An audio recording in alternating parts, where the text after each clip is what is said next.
This is SSN. Stories Studio Network. The Change for Good Roads podcast series brings together influential Canadian experts from sectors of sustainable cities, equity, accessibility, physical activity, mobility, and road safety to discuss how to increase support for road safety action. Hosted by Parachute's President and CEO Pamela Fuselli, each episode will feature a discussion with an expert on urban road safety.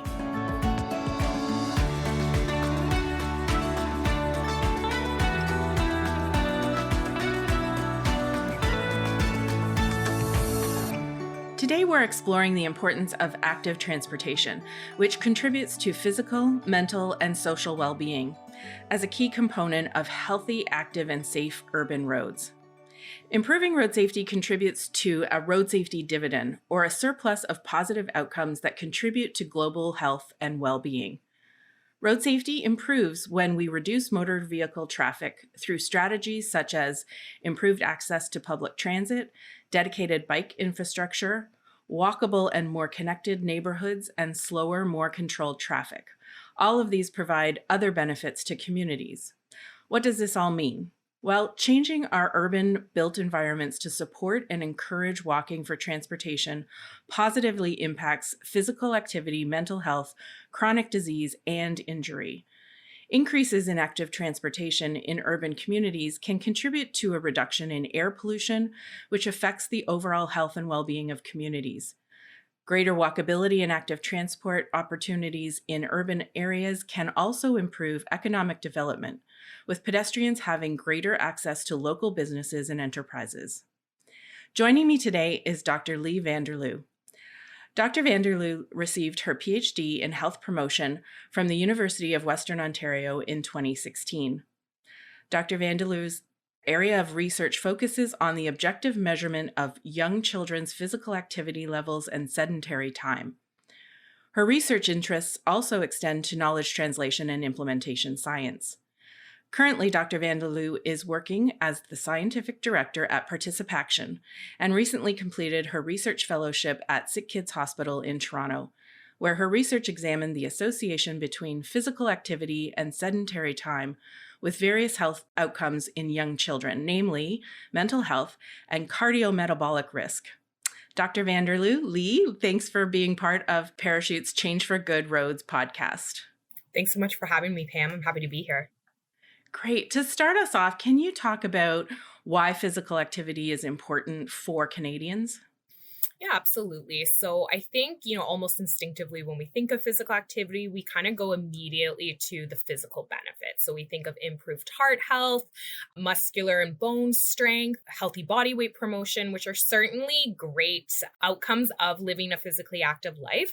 Oftentimes, in addition to the physical benefits, we tend to not think about all the other domains or facets of our life that physical activity can impact, such as our social and relational health, our overall cognitive and mental health. And certainly right now, after, dealing with the pandemic and still dealing with some of the outcomes of that, is really an area on why we should focus a little bit further. And when we're considering about the reasons to get active, really look at all the ways that it can improve those other domains of our health as well. So it really just helps us feel better all around. Absolutely. So not only are we going to feel a little bit more energized, we're going to feel more rested. It's going to help with our sleep. We're going to be able to better focus, retain, and recall information. And yeah, it definitely has a mood enhancing and mood boosting effect. So we're going to be able to bounce back from stressful situations and also help manage, feelings of anxiety, depression, or even just that overall kind of feeling. The more we move, the more we're going to have positive outcomes. So what are some of the challenges or barriers? I mean, challenges can just be like, oh, I don't feel like doing that today. But what are the challenges and barriers for Canadians to participate in physical activity? What stops them? Yeah, so it varies quite a bit. We can look at, if we look at the most micro or individual level, it can be things such as, motivation or lack of motivation. Time is another one. Specifically in Canada, we feel this kind of go, go, go constantly. We're kind of over programmed. We have a lot on the go. And so oftentimes, we have this huge ever growing to-do list and trying to figure out like, oh, I have to add something else to my to-do list around getting active. So that tends to be another major barrier. Other ones include not having the knowledge in terms of like, okay, I should be active, but what does that mean? What does that look like? How can I actually get active? How long should I be active for? What does that look like for me versus maybe my 5-year-old versus my 2-year-old? So it can look very different. Also, accessibility issues. So whether we're thinking from a disability perspective and how easy is it for you to access certain options, areas, locales, or venues to get active is one, but also financial. That can be another huge barrier for individuals as well as families. If you have multiple children, for example, depending on the activity that you're interested in. And then, it can be even broader if we extend even to more social or environmental issues. So does my family or friend group, are they active? Do they support being active? Is it going to be easier for me to be active in a group that embraces physical activity or where they're not really interested? And so it might actually be hard to get active and stay active. Is the neighborhood in which I live in, is it safe? Is it well lit? Are there well-groomed paths or even sidewalks to walk or wheel down? And that goes for, individuals of various abilities or even ages. So is it even surfaces? Is it high traffic congestion? So different things like that. So it's a really, when we start to unpack it, it can be pretty complex in terms of all the different barriers. But knowing your personal barriers is one of the first steps when you're trying to figure out how you want to get active. Because once we know what's standing in the way, we can start to come up with an action plan to start to address some of those barriers or to try to mitigate them as best we can. Right. And people often think about physical activity as, I go to the gym, I work out, or I bike for recreation.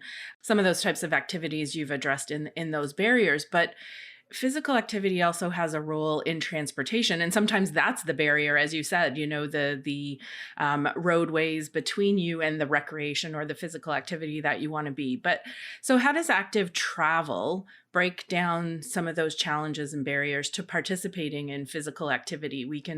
We often don't think about how we get to and from that physical activity or to and from our jobs even as part of physical travel.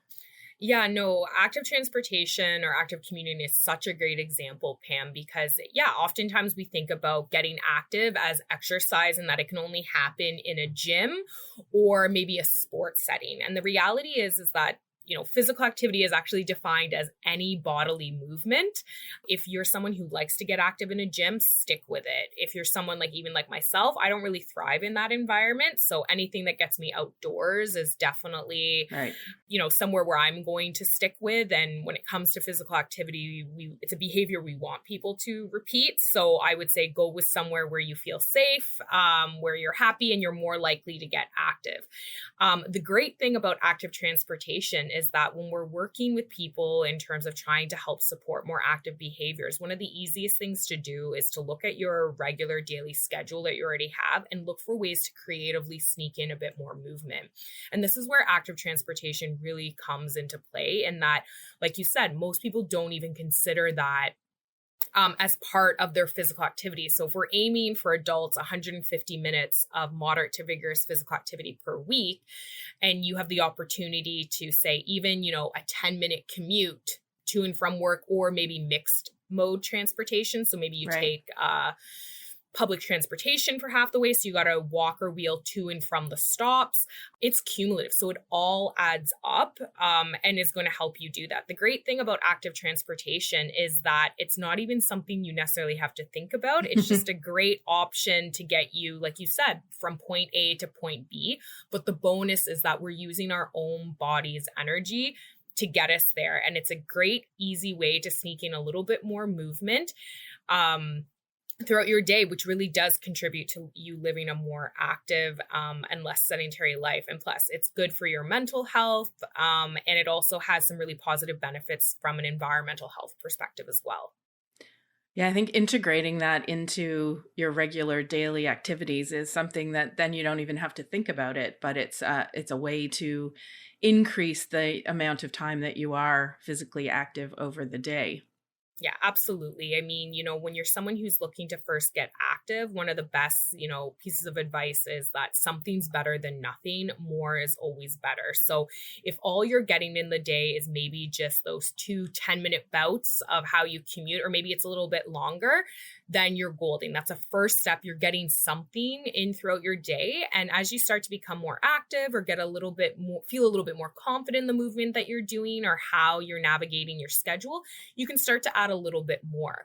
But with active commuting, it obviously decreases a lot of times issues around accessibility or at least financial costs, because a lot of times in order to engage in active transportation, you can be walking, you can be wheeling, cycling is another great option. Even like we see things around scootering, rollerblading, even skateboarding. Obviously, being aware, having some awareness or knowledge of just road safety, and of course like wearing a helmet, like things like that, because we want to make it still as safe as possible and we don't want that to serve as a barrier. Right. But I think that it's just such an absolute great way, and if you dress appropriately, it is something you can do all year long regardless of where you live across the country. Yeah. So how do we increase this idea around active travel? And I mean, the intersections between, road safety, what Parachute is interested in. Obviously, Participation is interested in increasing active travel. We get people out doing active travel. We contribute to, improvements in the environment and things like that. So what do we need to do to increase people using active transportation as an option? Yeah, so a couple things. One is just ensure that people are aware that active transportation is an option. So when we're thinking about increasing our physical activity, we definitely want to ensure that active transportation or active commuting is part of the conversation, that comes in as one of the options. The next would be to look at where you currently live and where do you work. So start plotting out. You need a little bit of a baseline. So depending on where you live, I'm currently in Toronto. So we do have a lot of people that commute, from some surrounding cities or towns in the GTA. So it might not be feasible for them to actively commute all the way. But if they are, you can consider like, okay, I need to drive to the transit stop, park there, get on. Am I able to get off at a different stop? So one a little bit further that automatically provides an opportunity where I can sneak in a couple more steps. If I do have to drive, say, depending on, or certain days, maybe you had to do a drop off or you had an appointment, can I choose a parking lot or a parking spot that's a little bit further away? So again, you're just creating easily those little opportunities. You're kind of creating that path of least resistance, where you're kind of making it just second nature. So kind of how do we make the healthy choice the easy choice? If you automatically park just a little bit further away, you automatically have to take those couple extra steps or wheels to get into the entrance of your workplace. Same with when you're leaving. Are you able to walk to a further stop or get off a stop a little bit sooner? If actively commuting to and from work or from school isn't an option, then think about some of your other daily activities that you're doing. Is it on lunch? If you have to go grab a couple things, can you walk there, like to the grocery store to grab a couple things? After work, are you able to go and pick up your children after school or after childcare? Is that an option where you can participate in active transportation together, even if it's part way? One of the major issues that we have sometimes with schools and, trying to promote active transportation, or a lot of parents are worried about traffic congestion, specifically around the drop off and pickup area. Right. And so there have been some movements through different schools and school boards, or even city and different jurisdictions that have tried to remove how many, parents are doing the drop off pickup to kind of lessen that congestion around there. So consider, parking a block or something away. then you can get out, you get to walk or wheel up to the school, grab the kids, and then they get to walk back with you, even if it's not the whole way, but even just part way. That one lessens the amount of congestion around the schools, but it automatically creates an opportunity for you to get some extra steps in, but your children as well. So this would be, some other opportunities to kind of think about. So one, think about your current schedule and day to day. Where can you sneak in a little bit more active transportation? Second is to actually look at the distances and kind of figure out, okay, what does that look like? What's feasible and what's not feasible? And then also look about in terms of how can I make active transportation, as safe as necessary, not necessarily as safe as possible, because we can't control necessarily everything, but you do want to ensure that, you're wearing the helmet. If you are doing anything besides walking or wheeling, you do want to ensure that you're being safe that way, that you're wearing high visibility clothing, that, within Canada at certain points of the year, we're going to have a less daylight. So ensuring that you're having lights, all of those type of things, bell, horn, just to make yourself visible and known to other vehicles that may be on the road. Know where the paths are. So look up, a lot of cities have mapped out where their walking paths are or where their cycling paths are. So again, take a little bit of time to kind of look into those.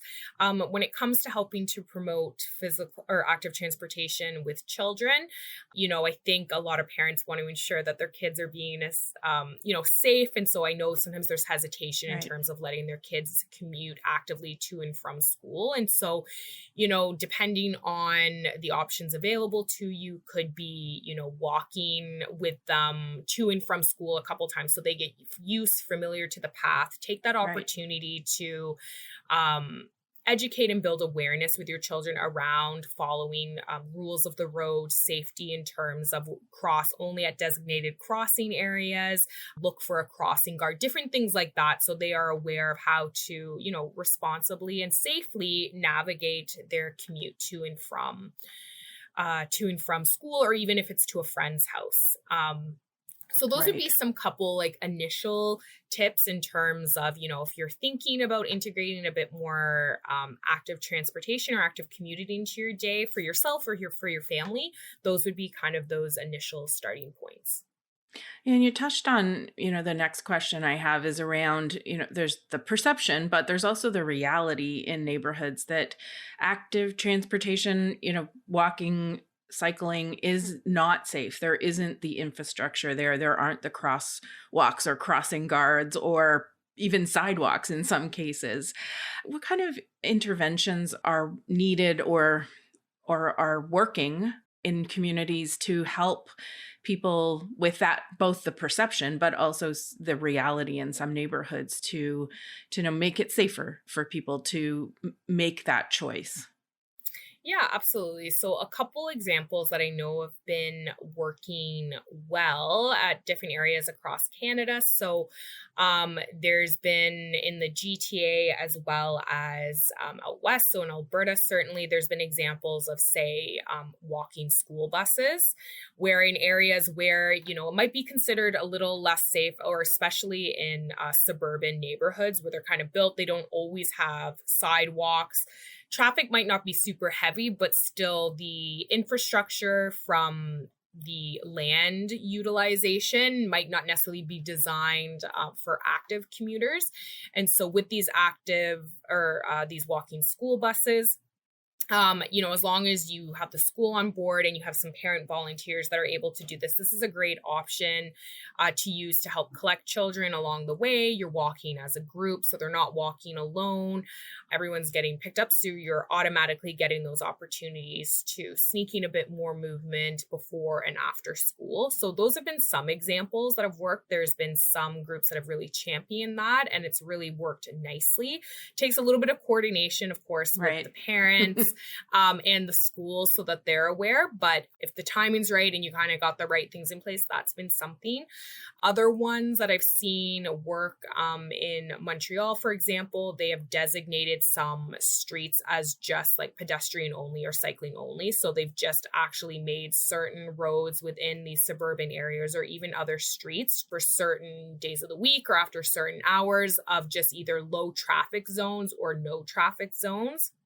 So those have been some other areas that have kind of created a little bit of a parting, if you will, in terms of it just automatically having some sort of environmental intervention that's just allowed it to make it a lot safer for people of all ages and ability to opt to take active transportation. And then some other ones that I've seen interventions is that, neighborhoods have kind of rallied and either spoken to different counselors or MPPs, depending on, how your city or jurisdiction is set up, to either have increased signage put in terms of, this is, to slow down, like different prompts just to make other riders aware that, it's either a school zone or there's a lot of children in the area.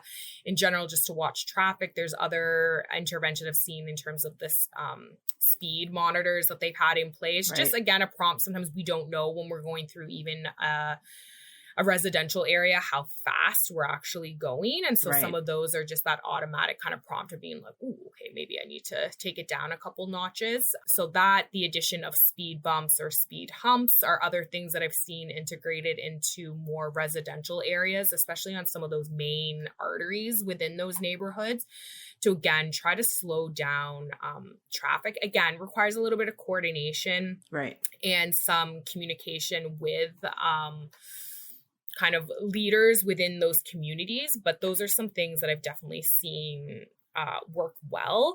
Lighting is another one. The inclusion of additional like signage is something, but there will always be some instances where it either just can't come together. It won't be, depending on the neighborhood, just not enough people may be interested or invested in that. And so in those instances, it might be looking for other options on where active commuting or transportation might be an option. And so it might not be straight from your household or neighborhood. It might be having to maybe drive or take public transportation to another area where you're then like, maybe it's not right from your house, but maybe it is from this particular transit stop or parking lot to work or to school or to get to the mall. So looking for some of those other options that even if we can't do it directly from where we are, try to think. And again, active transportation doesn't just need to happen just in terms of our daily commute to and from work or school. There are so many other opportunities that we can integrate using our own body to kind of get from point A to point B. So like I said, even if it's running some quick errands during the lunch hour or immediately after work before, you get back home, those are some other considerations. Well, thanks for joining me today. It's been really interesting chatting with you. And I think when we give people options and ideas, especially, those small incremental ones, it doesn't seem so overwhelming to integrate more physical activity into our days and to consider how we could walk or bike or, roll on whatever device that you prefer and get some activity and also, get to what you want to do on a daily basis. We've seen when we offer safe spaces that more people do take advantage of them. So it's really important, both, as you said at the beginning, it's from a physical, from a mental health standpoint, but also from a road safety and an environmental standpoint. This is a great solution all around. So thanks for joining me today. Thanks so much for having me, Pam.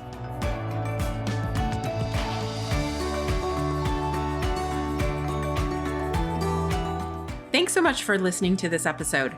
Change for Good Roads is a podcast of Parachute, Canada's national injury prevention charity, whose mission is for Canadians to live long lives to the fullest by preventing serious and fatal injuries.